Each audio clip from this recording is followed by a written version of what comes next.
for coming. Before I went back to last week to London, I warned everybody about the danger of false optimism and not to allow ourselves to think that progress that we need is going to be easy.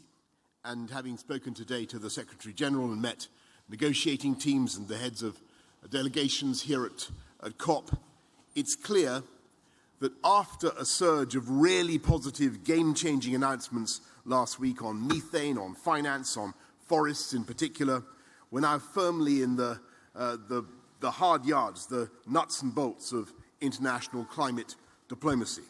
And the negotiations are getting tough. And with just a few days left, there is still a huge amount to do.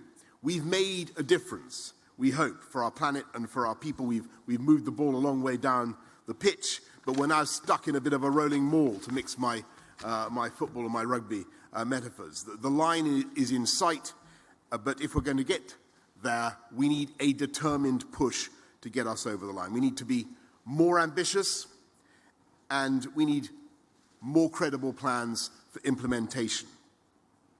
We have to bridge the gap between where we are and where we need to be if we're going to cut emissions in half by 2030. And we need to pull out all the stops if we're going to do what we came here to do, and that's keep 1.5 alive and make Paris the success that the world needs it to be. Because that 2015 agreement in Paris was a significant moment in the fight against climate change, but it was ultimately a pledge of action still to come.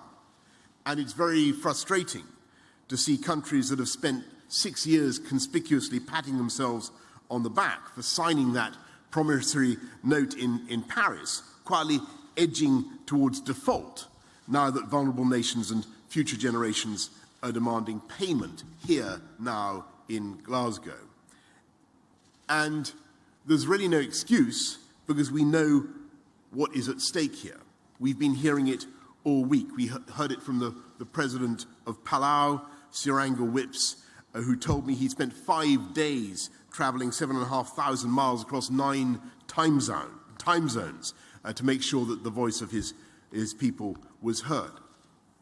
And the least we can do is pay attention when he says that if the big economies don't do more, we, and I quote, might as well bomb his islands. We heard it from Simon Coffey from the government of Tuvalu, who spoke to us not from a podium in a cozy conference room, but knee-deep in a steadily rising Pacific Ocean. And we heard it from the Prime Minister Mia Mottley of Barbados, who so moved us on the opening ceremony when she warned that we are digging our own graves, and asked, when are the leaders finally going to lead? And so I say to my fellow leaders, if you stood and applauded her then, you cannot now sit on your hands as the world asks you to act, because the world knows what a mess our planet is in. The world has heard leaders from every country, continent, stand here and acknowledge the need for action, and the world will find it absolutely incomprehensible if we fail to deliver that, and the backlash from people will be immense, and it will be long-lasting. And frankly, we will deserve their criticism and their opprobrium, because we know what needs to be done, and we all agree what needs to be done. We just need the courage actually to get on and do it. So now is the time for everyone to come together and show the determination needed to power on through the blockages, to look at the science with dispassionate eyes and think about how we can compromise, how we can be flexible to meet the needs of the planet. And for world leaders who are now back in their capitals, to pick up the phone to their teams here and give them the negotiating margin, give them the space they need in which to maneuver and get this done.